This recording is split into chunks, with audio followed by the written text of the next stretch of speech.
Hi again, everybody. We're here today with Dr. Steve Feagin from Mercy Health Orthopedics and Sports Medicine. He is also the medical director of Hamilton County Public Health. And today, Doc, we want to talk about maybe one of the most important health topics of our time, the opioid epidemic, and how it relates to student athletes.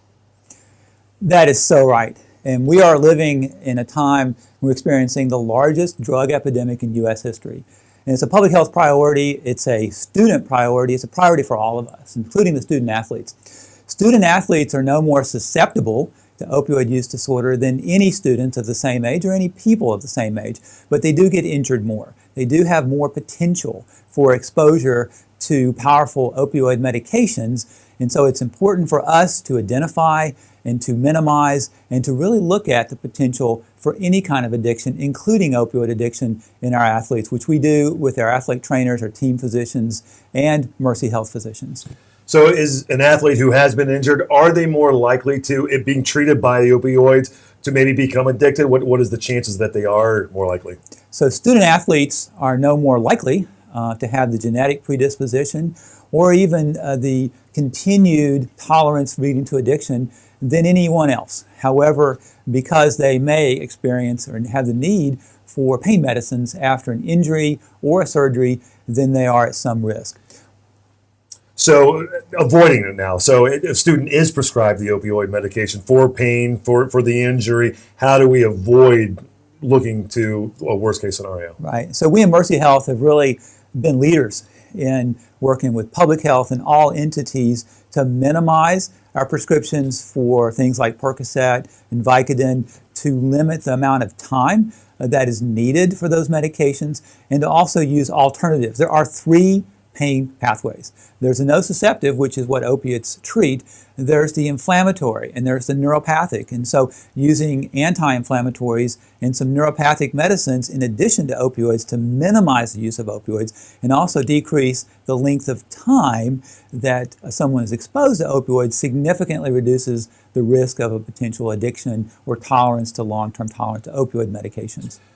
You kind of mentioned it a little bit too. What about some non-opiate options for injured players?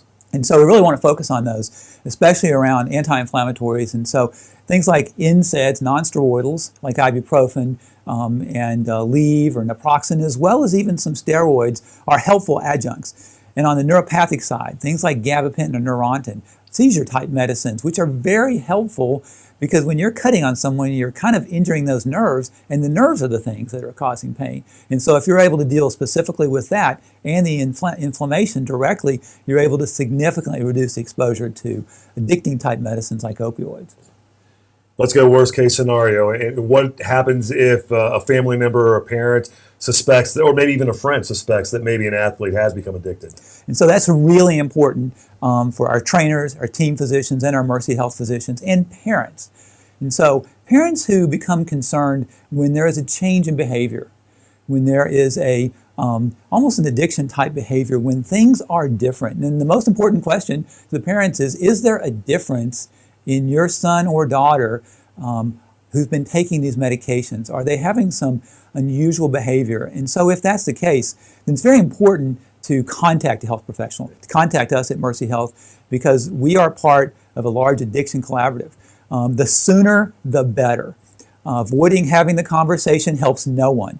And so if you think it, you ask it. It is no problems at all to talk to your son or daughter and say, do you think there is a problem with this medication? And then talk to your trainer, your team physician, or your Mercy Health physician to get help, which can occur immediately, almost immediately. And that's really important. Again, we probably just scratched the surface, but this is probably one of the most important health topics of our time. Again, appreciate you stopping by and giving us a little bit of the information today. Thanks, Doc. Thank you. When it hurts to move, what often hurts most is the fact that you can't.